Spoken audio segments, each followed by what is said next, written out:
I think it's always better to be lucky than good. So Tiffin made this Allegro bus compartment out of wood, which is around the water heater there, and it rotted out. I don't know if you can see it right about there, and a big pile of it over here. Wood just does not do well around water. And that's where the power short cord reel goes, so it needs to carry a little bit of weight. So what's the lucky part? Well, just a few weeks ago, I got some aluminum to build a solar panel array, and I had an extra piece. Not only is it already the perfect width, but it's already the perfect length too. Put it right there. Now I just drill a couple holes, pop rivet it in. Love it. Sure, that's great, but a big opening there still. But I also happen to have some sheet ABS left over and some urethane windshield adhesive. You definitely want a power gun for the urethane. I already notched it out. Yes, I already got urethane on me.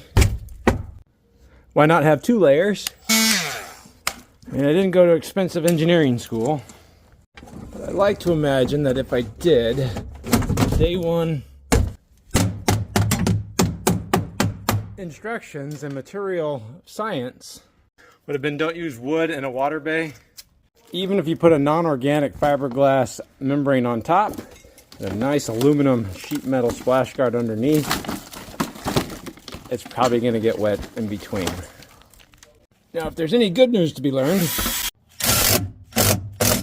the engineers at Allegro did eventually learn after a couple of years and a lot of problems, and switch their compartment liners to a little bit more water-friendly materials. But this is a reason why I do recommend, if you're buying an Allegro, to always make sure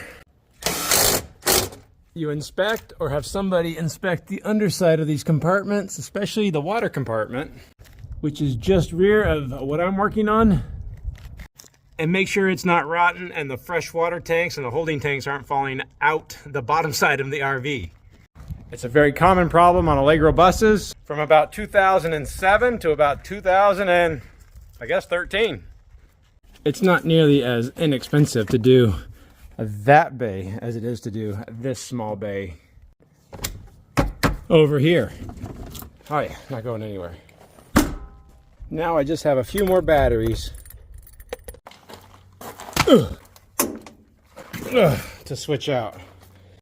And yes, I did get urethane all over me.